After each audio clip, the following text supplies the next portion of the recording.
Hello student class 6। तो हम लोग formation of day and night पढ़ रहे थे, जिसमें हम लोग रिवॉल्यूशन पढ़ रहे थे।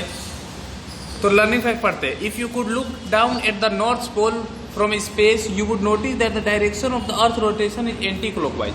अगर आप नॉर्थ पोल पे देखेंगे अंतरिक्ष से, तो आप देखेंगे कि जो पृथ्वी है वो एंटी क्लॉकवाइज यानी घड़ी के उल्टी दिशा में घूम रही है। The opposite is true.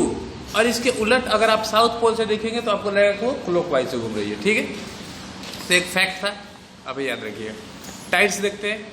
Tides are another effect of the earth rotation. ये अर्थ रोटेशन के कारण जो टाइड आते हैं, जो समुद्र में देखते हैं ना, पानी ऊपर नीचे होते हैं, वो। The water level of sea rises and fall at different time of the day. पानी जो है, समुद्र का पानी है, वो जो अलग अलग समय पे गिरता है या फिर बढ़ता है समुद्र में, वो उसे टाइड्स कहते हैं, जिसे हिंदी में ज्वार भाटा भी कहते हैं, high tide, low tide. When the moon is directly overhead, its gravitational force pulls the water in the ocean and causes the water to rise. और जब चांद होता है, वो हमारे सर पे होता है, जब ऊपर होता है, तो इसके जो गुरुत्वाकर्षण शक्ति होता है वो पानी को अपनी ओर खींचता है। आप ग्रेविटी जानते हैं, वो चीजों को अपनी तरफ खींचता है। तो इससे क्या होता है, ocean and cause the water to rise, इससे पानी जो है वो ऊपर आने लगता है। This is called high tide, इसे हाई टाइड कहते हैं। अब देख सकते हैं इसे।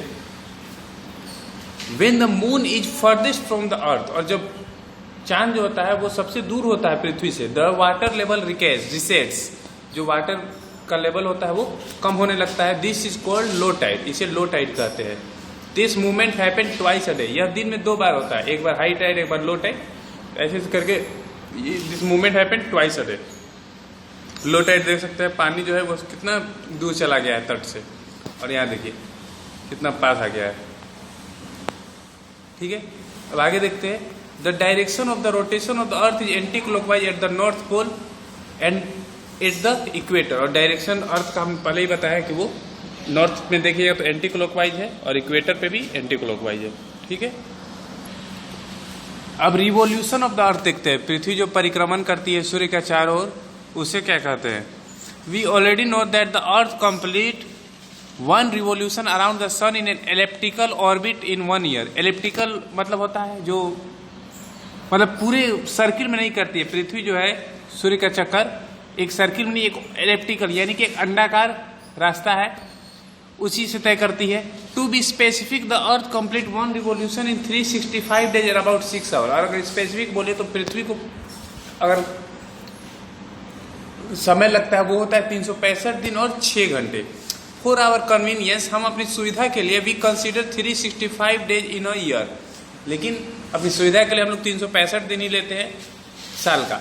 द रिमेनिंग 6 आवर, और जो 6 आवर रिमेनिंग बचता है उसे हम लोग 4 साल में जोड़ देते हैं, टिल दे बिकम 24 आवर और 1 डे, वो 24 घंटा और या फिर एक दिन बन जाता है। This extra day is added to the month of February, और बाद में इसे फरवरी में जोड़ दिया जाता है एवरी 4 ईयर, हर 4 साल में, और वो फरवरी होता है वो 29 दिन का हो जाता है, और साल जो है 366 दिन का हो जाता है, और इससे हम लोग लीप ईयर कहते हैं। ठीक है, the path along which the earth revolve around the sun is called the orbit. उस रास्ते पे जो पृथ्वी सूर्य का चक्कर लगा रही है, जिस रास्ते पे, उसे ऑर्बिट कहते हैं। The length of the orbit is about 965 million kilometre, और लगभग लंबाई इस ऑर्बिट का, जिस रास्ते पे पृथ्वी चक्कर लगाती है एक साल में, वो 965 मिलियन किलोमीटर है। The shape of the orbit is Oval और एलिप्टिकल, और जो इसका शेप है इस रास्ते का, इसके ऑर्बिट का, वो एलिप्टिकल या ओवल है। मैंने बताया था अंडाकार होता है, कहीं पे ज्यादा दूर हो जाता है, कभी कम दूर हो जाता है। Due to elliptical orbit the distance between the earth and the sun vary throughout the year. और एलिप्टिकल ऑर्बिट होने की वजह से जो इनका डिस्टेंस है वो कभी ज्यादा होता है, कभी कम होता है। The earth is said to be perihelion when the distance between the earth and sun is minimum about 146 million kilometre. और उस समय को पेरिहेलियन कहा जाता है जब पृथ्वी और सूर्य के बीच सबसे कम दूरी रहती है। मिनिमम कितनी होती है वो, minimum 146 million kilometre. The sun comes at this position on or around 4 January every year. और सबसे कम जीके में पूछ सकता है, सबसे कम दूरी चांद और सूर्य और पृथ्वी के बीच किस दिन को होती है, किस डेट को होती है, तो वो 4 जनवरी हर साल। The earth is said to be a aphelion when the distance between the earth and sun is maximum about 151 kilometre.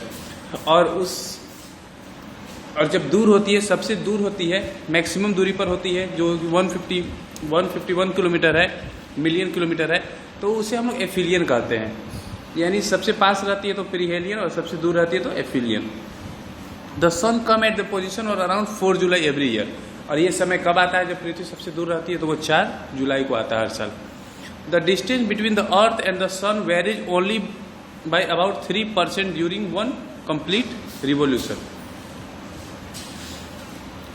और जो डिस्टेंस होता है पृथ्वी और सूर्य का वो वेरी करता है, अलग अलग होता है, सिर्फ 3% ही इधर उधर होता है एक रिवोल्यूशन में।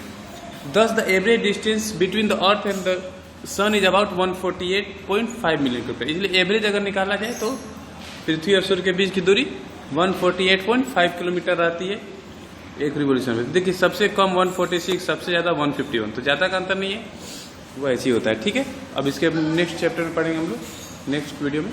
Thank you.